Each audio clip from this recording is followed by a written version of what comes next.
As you see in the chat, you'll see I put up my Patreon. I did that for anybody who wants to donate.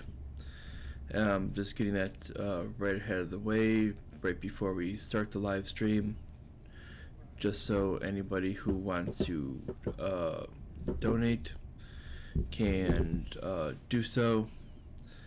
It goes from $1 all the way up to whatever you want to donate, and that's per month, so it makes it real nice for those who want to do anything like that, and makes it real easy for anybody. And I believe I have it set up for the first of the month, makes it easy for everyone, including myself, for the pledges.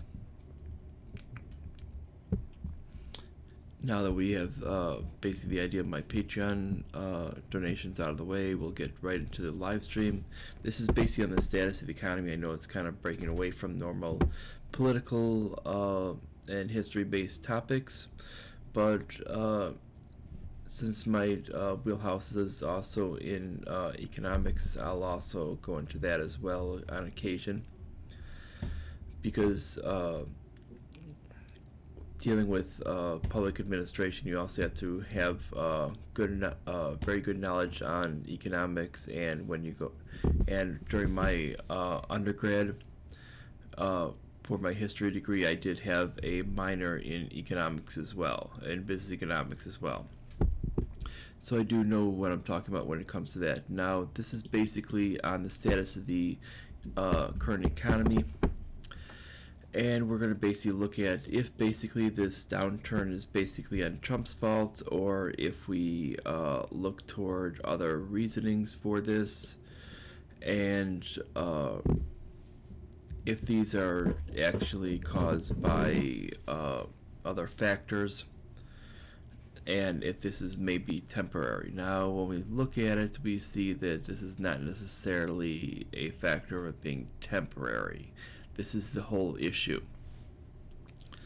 This is something that basically was a factor of the quantitative easing to begin with. It was pumping up the bubble of the stock market, and where it is partially Trump's fault is he was taking credit for stuff that was actually being pumped right back up after the election, this is his fault, because when he was calling it a bubble before, he was perfectly correct, but after the election, he let his ego take over, and he wanted to basically take some type of credit for what was happening with the economy. Well, the fact was that was still part of the bubble, even though there was some type of impact from that. This is still part of the bubble, and it's not actually natural wealth created.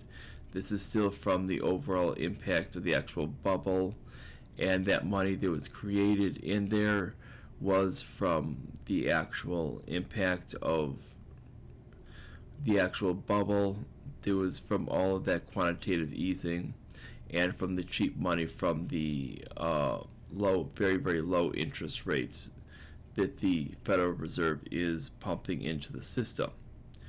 Because if this were actually something that were actually a natural interest rate that should be much higher, we would see the growth be much more natural, and we see some type of stagnation in the growth. And this is even just by the reduction of the even just within natural, somewhat reduction in the balance sheets. Mind you that the balance sheets of the Federal Reserve have actually only reduced down to what the initial purchases of the mortgage securities were to begin with. This is actually excluding the actual purchases of non-solvent other securities from what the Federal Reserve had before, which were the other securities on top of that, including foreign banks.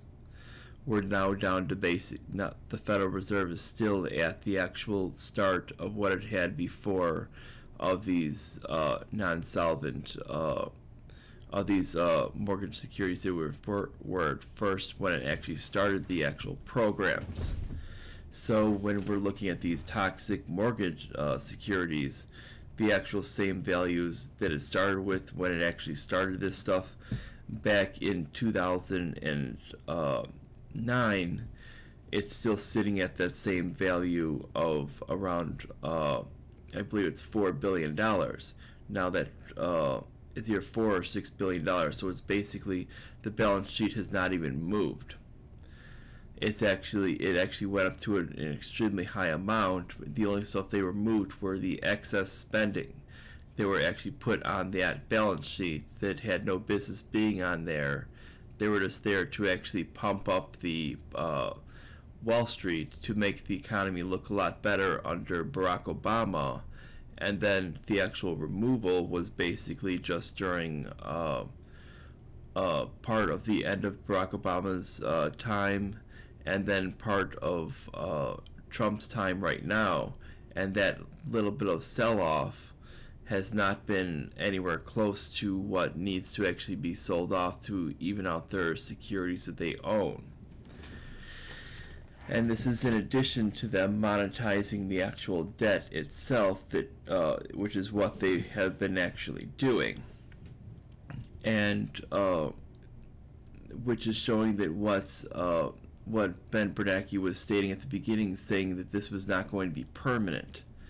And we're even hearing talks that there is potentially going to be more rounds of quantitative easing to begin with on top of this, which is showing that that this is essentially going to be a permanent tactic, because they know they don't have any room to go when it comes down to lower interest rates, because the interest rate is so low as is.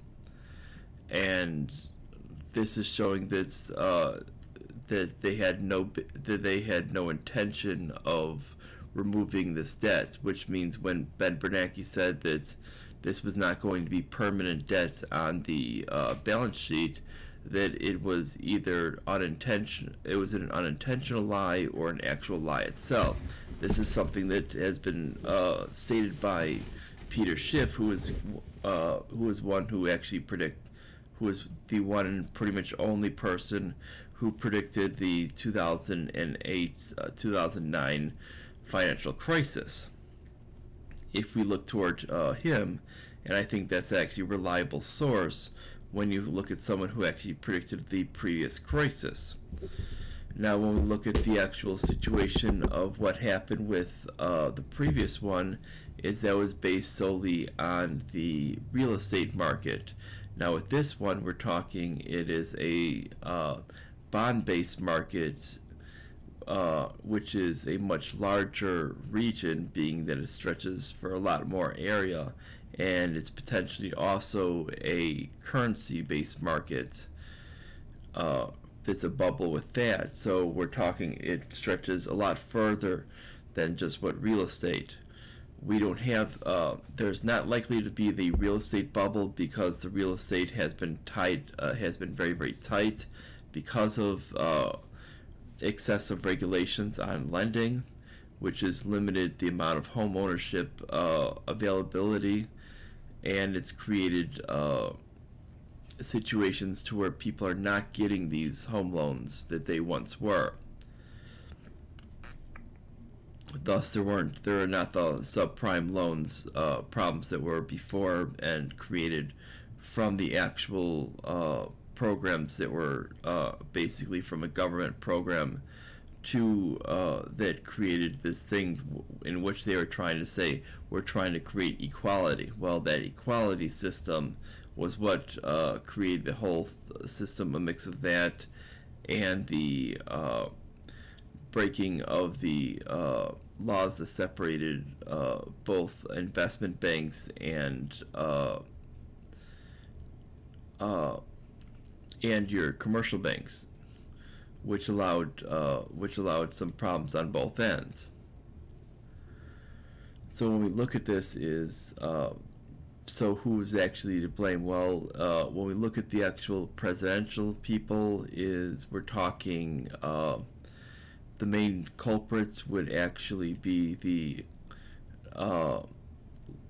basically we're talking is Obama. We look at Bush, and then we also look at Clinton. Being that Trump is basically just a victim of his own ego. That's basically all he did. He was just stupid enough to not keep up to the idea of understanding that it was a bubble, and not realizing that if he would have stuck with that idea, he would actually not be stupid enough to buy into this idea of the gains being anything else than that, and not realizing the actual signs of anything else.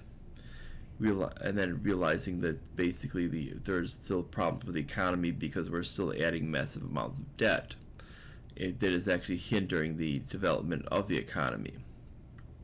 The economy itself with it is going to basically, when the government is a massive part of the GDP, it's a massive problem. You want actually the whole development of the system to basically be private, almost nothing to be government.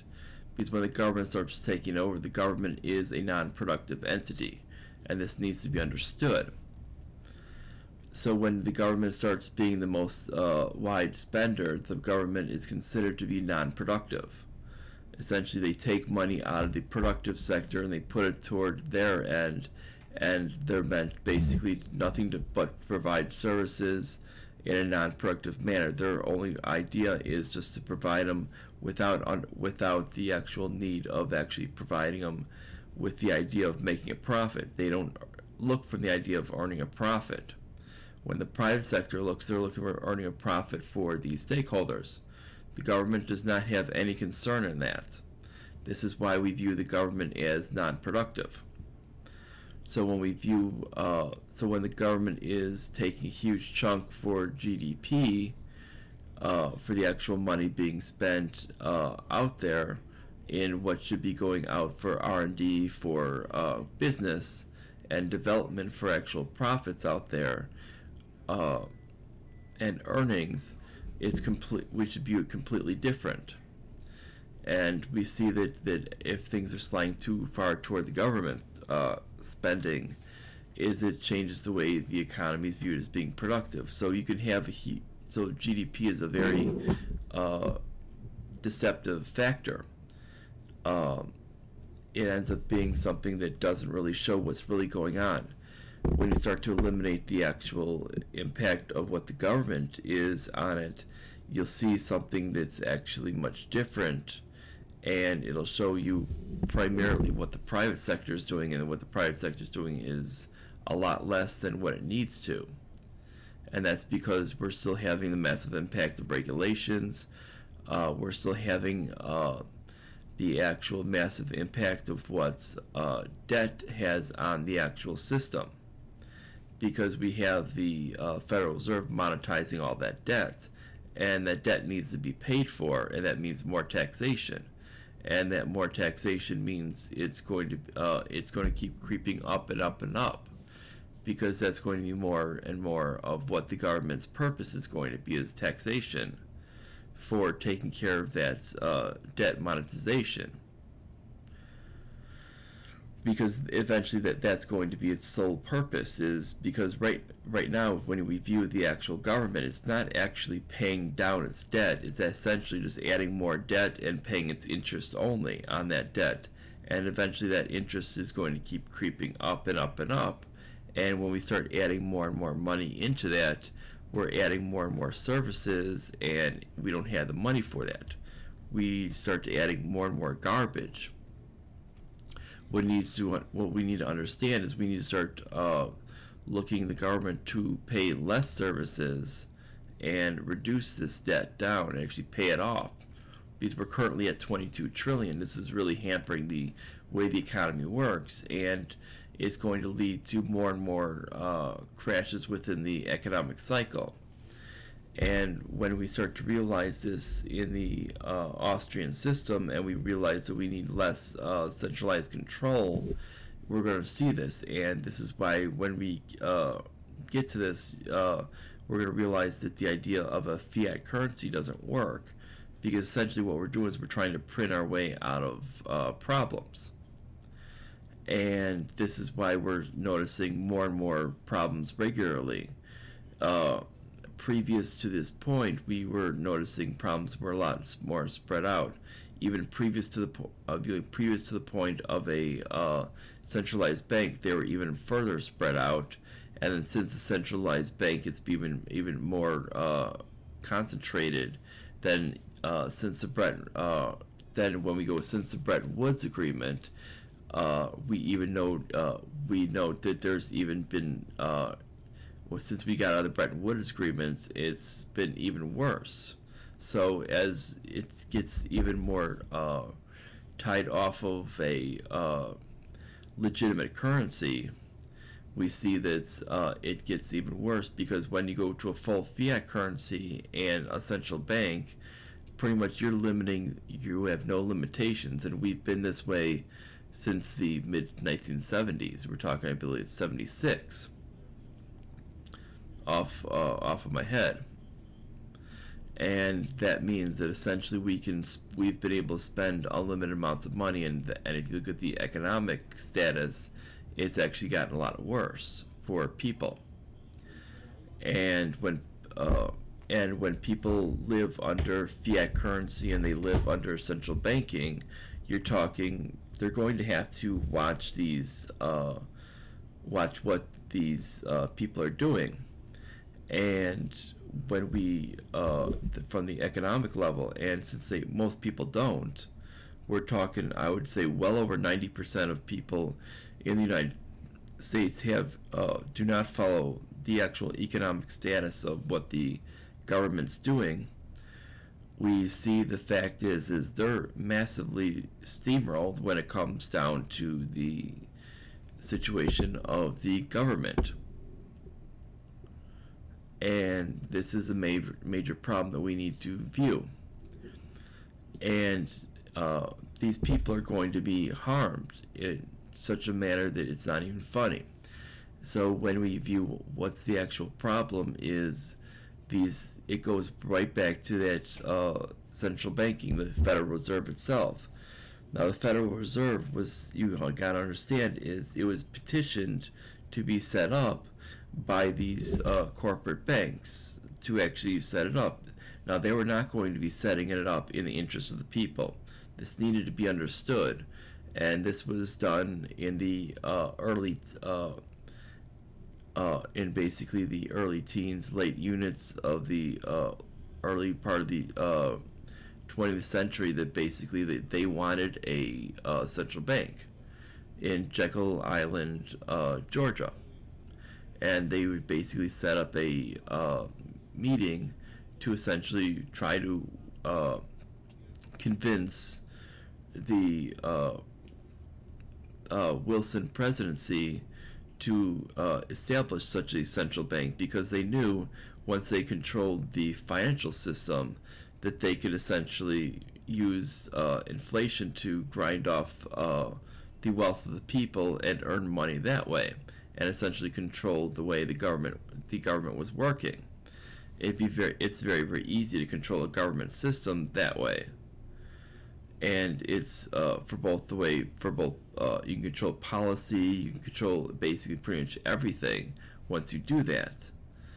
And it's because you control that, and you control them by debt, because you're monetizing the debt, and you control every type of policy that's coming in and out. And they know this, and you could pretty much convince them to accept lower and lower standards of what's constitutional. Now, if we look at what's constitutional, is the only types of money that are supposed to change hands is coined money. Now, when we look at what the Constitution says, is we should view the highest level of coined money was supposed to be gold and silver, and lower levels than that were supposed to be basically determined for based on values of the actual metals themselves, and those are determined by the federal government to for both international exchanges and domestic exchanges. They were basically meant for the idea of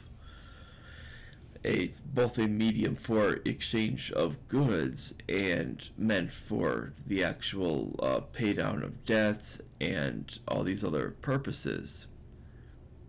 And this is why they set this up, was for that purpose. And that's why they had the where they would set the weights and measures as well, so they can actually set up these specific weights and measures for these coins. Now, it was never meant for us to actually print paper money. This is why specifically when they state this, paper money was not included. There's no actual leeway on this. When they say coin, they meant coin as an actual round that was sanctioned by the state or the federal government. And this is something specific. Anything that is a paper would be essentially labeled as counterfeit. It's not worth anything because it doesn't have any intrinsic value. It doesn't matter if you're trying to say, oh, it can be exchanged for X. It still doesn't matter.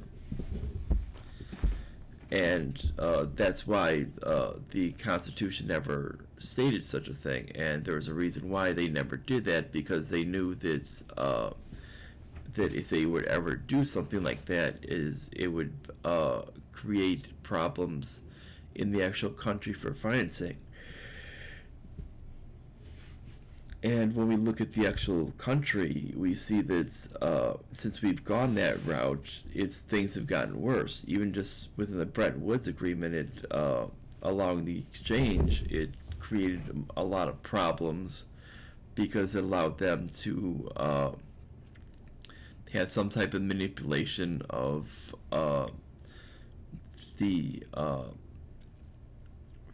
creating somewhat of a fractional reserve currency, and then they can even do it even further with it, and there's not even basically a reserve of actual real money, of actually something that actually holds value.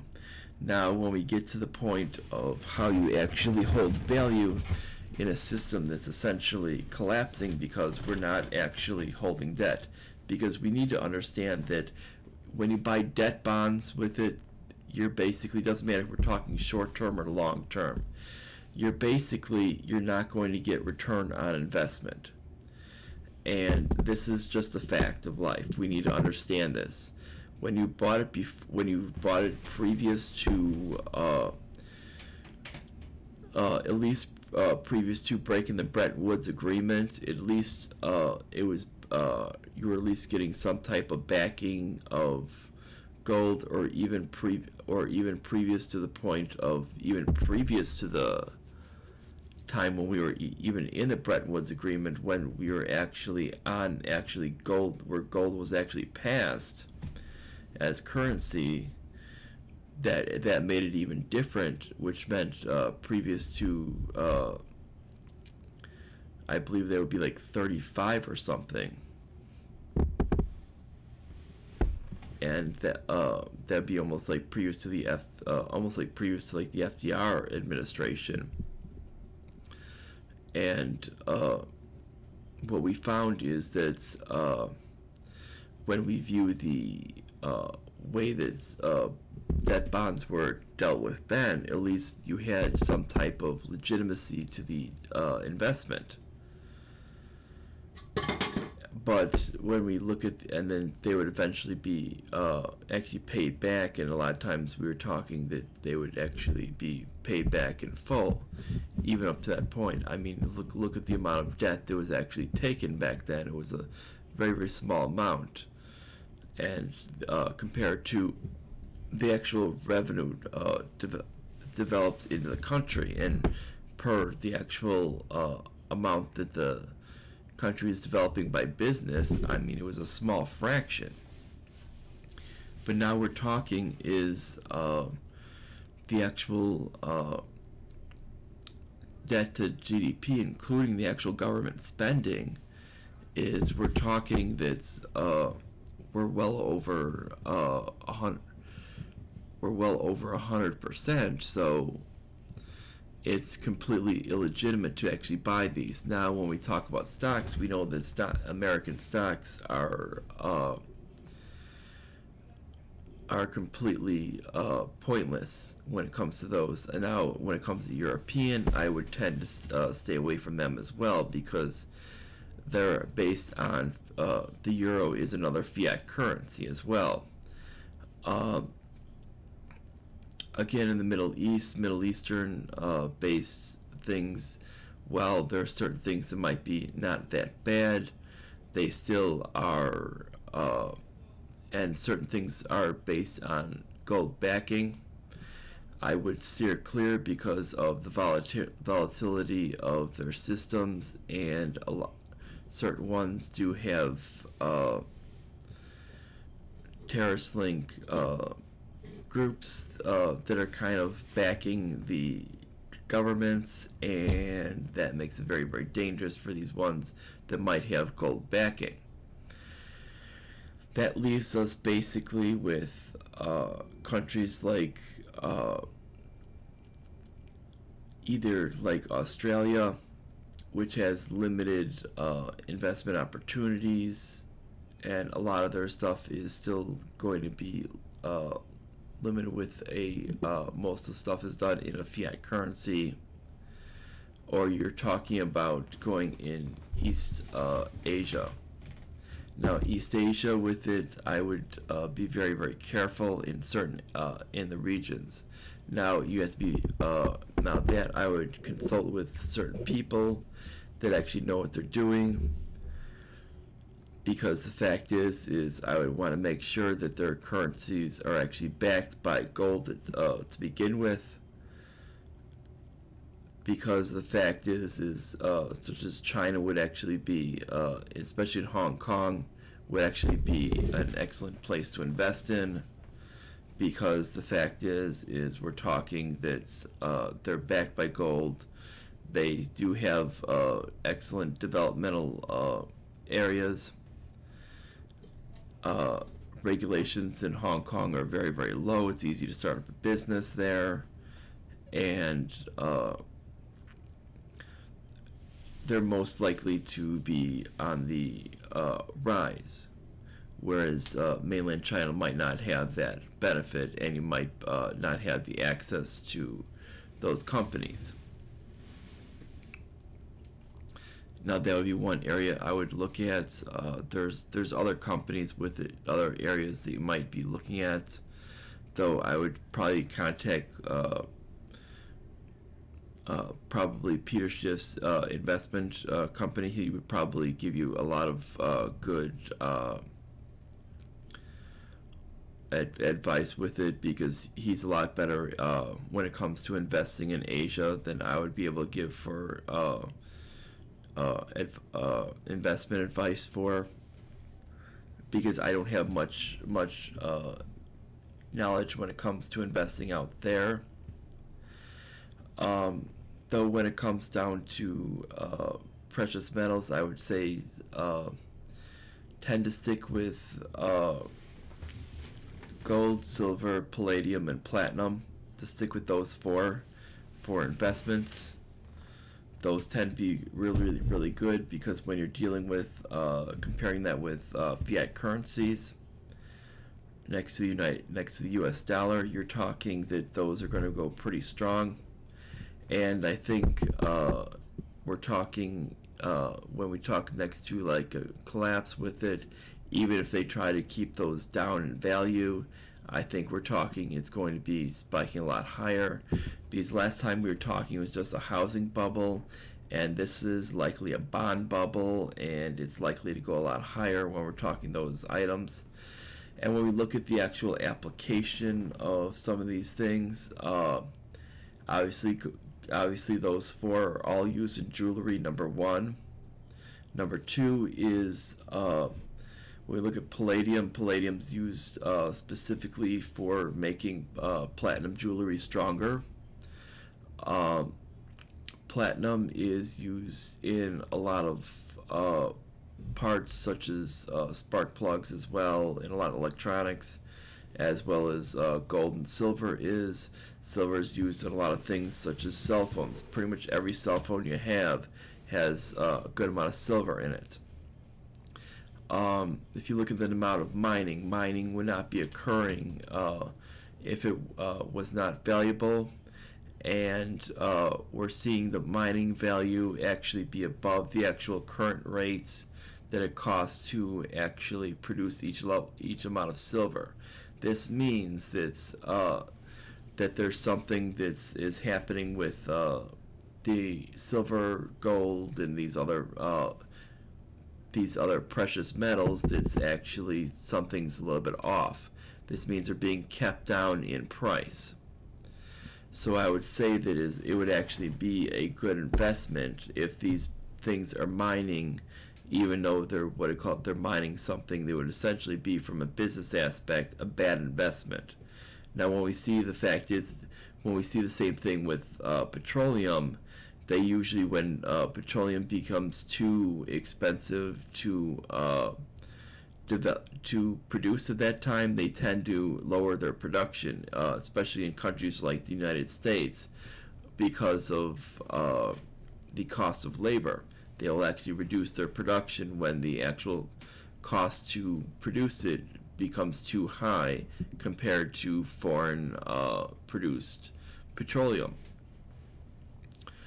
But we're not seeing the same aspects with such things of these four types of metals. We're seeing them still mine at high levels, and that should give people a little bit of a key of what's actually going on. That means we're probably seeing people paying a lot more than in the industrial end than they're actually worth on the actual market end. And this should be a little bit of a key for people when we're looking at these four different items. And when we look at the actual future of the actual investment, and we should see that the fact is these are going to continue to mine, and we're not seeing any stopping in these mining companies. And now, from an actual aspect with it, you're free to invest in these mining companies. That would actually be a good investment for those who are a little bit leery to invest in physical gold, physical silver, physical palladium, or physical platinum. For those who are a little bit leery to invest in those, I personally get my precious metals from APMEX, or the American Precious Metals Exchange. But and anybody's free to get it from wherever they want to do it with it. There's plenty of reputable places that sell it. I just like them because they have all their stuff listed online, and they have a good variety, and you can even buy like old vintage coins that go real far back, which is kind of cool for those interested in coin collecting. And so when we're talking about the idea of what you can do to eliminate your problems with this, is start putting some of your money into these points with it. Now, you're probably seeing a bunch of these commercials for putting money into gold and silver, and there's a reason why, is because of this factor of what actually happens when we have both a currency crisis and a bond crisis. And this is really what we're headed toward, is we're talking a stock crisis, a bond crisis, and a currency crisis. And currency crises are very, very detrimental to a country. And this happens when you're basically adding way too much debt. And we see that basically this happens when we get countries that are over 100% of their GDP. I mean, this happened with Greece, and it happens with other nations. Well, this might be the first one happening with a country that's actually quite a major player. And if they make an actual decision nationally, I should say internationally, to change the way that of what we're actually trading for as a median, instead of trading the U.S. dollar, they might decide to start trading the yuan or something else, or deciding just to make no international currency, which could be a decision. They could decide no international currency, which would make things a lot different for the United States, meaning that they're not going to be basing things off the United States currency, because and then we saw what the financial impact is when the United States replaced the British pound. And the Great Britain pound, once that lost its position with it, they had a massive impact on their economy, and that caused a massive crash. And that was back, I believe, in the 1970s, and we're talking when that did it. And that wasn't even from a massive debt crisis. That was basically from their empire kind of conceding because they couldn't financially afford it anymore. When countries end up getting to that point, we're talking that's get to the point of losing that international currency standard, which every country, which we're probably going to be the next country to lose it, and we're probably not that far off. It's going to be financially crippling to the United States because we've kept it for so long, and when we lose it, it's going to be a major factor in what's going to cause a massive currency crisis, because we're going to have that plus the actual massive debt that we have, and it's going to cause very, very crippling type of problems, because we're going to and we're probably going to be at a situation where we have to start cutting back spending at a rapid rate. Otherwise, it's going to basically cause a roller coaster of issues. Now, what people could do is they could start changing over their money. Now, what's discussed with it is some people try to think, do I go after cryptocurrencies, as in you're basically anti-inflation, basically your inflation, you're basically counter-inflation cryptocurrencies such as like Bitcoin, and there's a few other ones. But do I go after something like that? And the fact is when we see the fact is they can be hacked because they're not an actual physical item. That could be a big problem, because the fact is people have even used the computers on a Tesla car to hack the Bitcoin servers, and that actually mine these Bitcoins. So when we look at that, we don't see them as being very, very secure. The government itself can try to hack it, being that they're wanting to use self-preservation on their fiat currency.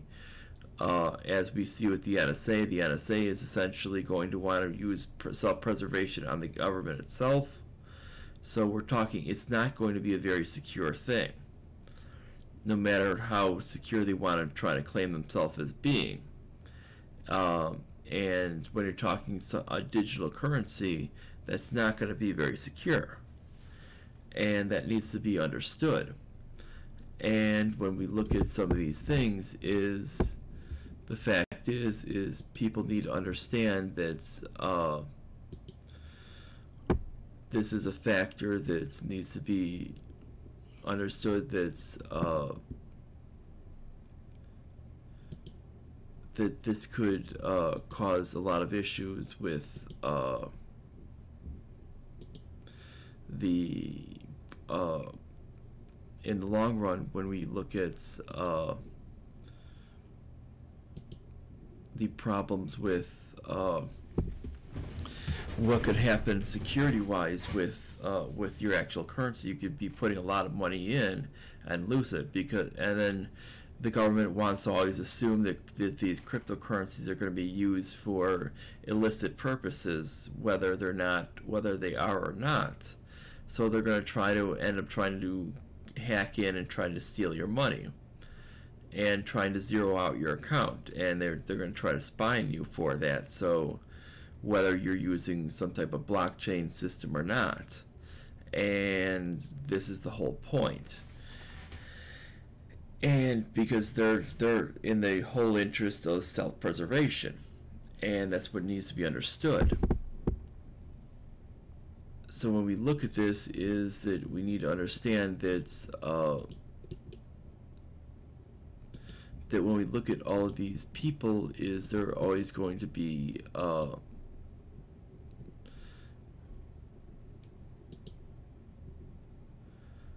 that they're always going to be in the idea of trying to eliminate that. So when we look at the idea of what's secure, is either A, try to go after mining companies, I would say, in mining these precious metals, or B, actually get the actual physical item of one of those four metals: gold, silver, palladium, or platinum.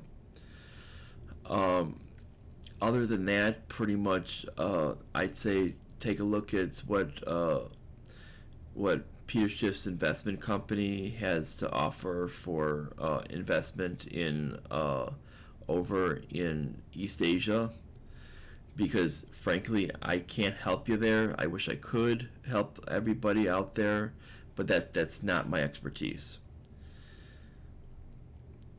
He has more of an expertise when it comes to investing in areas like China and Hong Kong and all those areas like Singapore or the Philippines and all these other countries out there. There would be so much more beneficial for someone, and frankly, because he's been doing this stuff for quite some time, he knows exactly what he's talking about with that, and that's not my specific expertise. My area is a little more broad than his would be, with it. He's specifically in investments and stuff like that, so he would be the specific person I'd say I would recommend to go to. But when it comes down to it, is there's basic ways you can protect yourself. Is this basically is to get that hedge on the fiat currency by actually going with diversifying what you have right now with your income. Obviously, we can't do it with all our income, because I'm being realistic, because there's things we need to spend each day with it. We have bills, we have our different bills we have to pay, we have our different things we have to voluntary exchange, such as food and such with it, and people out there with it aren't ready to accept such as gold and silver in many of our areas. They're still insistent on accepting fiat currency. Now we might get to the point where we might have a community that might accept these instead of the actual government fiat currency. If we get people that are willing to do that voluntarily, then that's great, because you're accepting essentially something that's labeled as a product for another product. There would be, as in the government's minds, you're essentially exchanging one product for another product, but in actuality, you're exchanging actually an actual financial holder of wealth for actually a good, such as exchanging silver for maybe exchanging a small piece of silver for some groceries. like basically like one silver round, like one like a half ounce of silver for maybe like a couple like a box of vegetables or something. That might be something you would do, or something like that. And for those who think they want to get into that route, there's those that have a local community that's willing to get in that route. I know there's those combi bars that have that break into smaller pieces. For those who want to actually have a community that that's willing to trade silver or gold for actually